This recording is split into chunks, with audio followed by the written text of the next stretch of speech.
Барлықтарыңызға қайырлы күн. Бүгінгі бейне сабақта біз қарастырамыз онлайн пазл жасауды. Яғни пазл жасау әдісін біз көбінесе сабақтың барысында жаңа тақырыптарды ашуда қолдансақ өте тиімді болып саналады.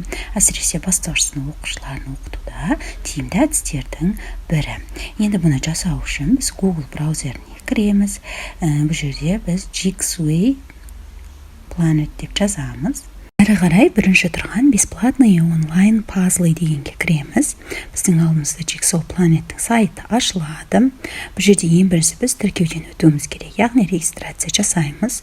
Регистрация дегенге барамыз. Бұл жерде ең бірінші біздің қолданылатын атымызды жазамыз. Екінші жерде электронды почтамызды жазамыз және паролімізді жазамыз. Пароль жазғанда көбінесе өзіңіз жиі қолданатын парольді қойсаңыздар тиімді болады.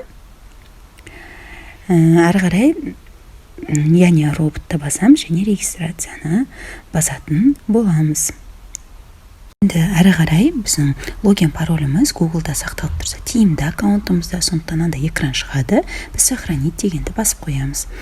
Әрі қарай войти-ді кіреміз. Яғни өзіміздің жаңағы құрған логин паролімізбен міндетті түрде біздің сақталған логин пароліміз шығып тұрады. Войти дегенді басамыз. Бізге осы логин парольді подтверждениесі керек. Ол үшін Google почтамызға кіруіміз қажет. Google почтаға кіру үшін жаңа вкладка ашамыз. Одан кейін 9 нүктелімізге барамыз.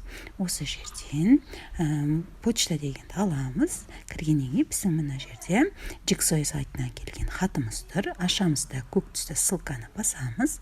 Осы арқылы біз подтверждать етеміз аккаунтымызды. Енді қайтадан Jigsaw Planet сайтына кіріп, логин паролімізді жазып кіретін боламыз. Алдымызда мынандай Jigsaw пазлдың сайты ашылады. Главная бөлімінде басқа да қолданушылардың құрастырған пазлдары бар. Егер сізге жарамды болса, қолданып ссылкасын алсаңыз болады. Келесі жерде My Puzzle деген жер.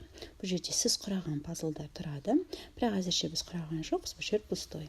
Келесі создать батырмасына барамыз. Создать батырмасы арқылы названиясын береміз өзіміздің пазлымыздың және видности де бұл жерде яғни қаралуын қарастырамыз. Public және private деп екеуін алсақ болады. Public дегеніміз бұл көпшілік көре алады, яғни басқа қолданушыларды пайдалана алады. Ал private дейтін болса, оны тек қана сіз қолданасыз. Создать батырмасын басамыз. Әрі қарай файлды таңдау батырмасын басамыз. Компьютерімізге керекті суреті, яғни біз пазл құрау керек суретті алып аламыз. Соны қойып открыть батырмасын басамыз.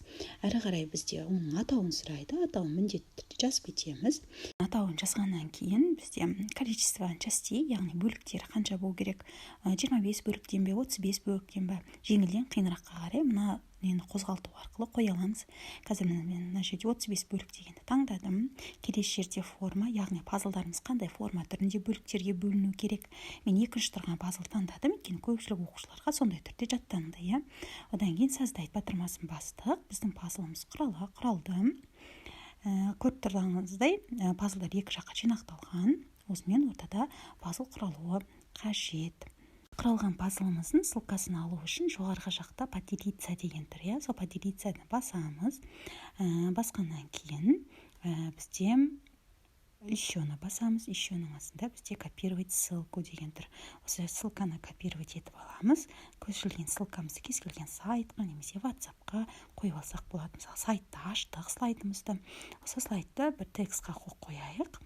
Ссылкамыз қойылды. Слайд шоуға басайық. Ссылкамызды бассақ, тікелей біз құрған пазлға өтеді. Сабақ түсінікті болды деп ойлаймын. Тыңдағанда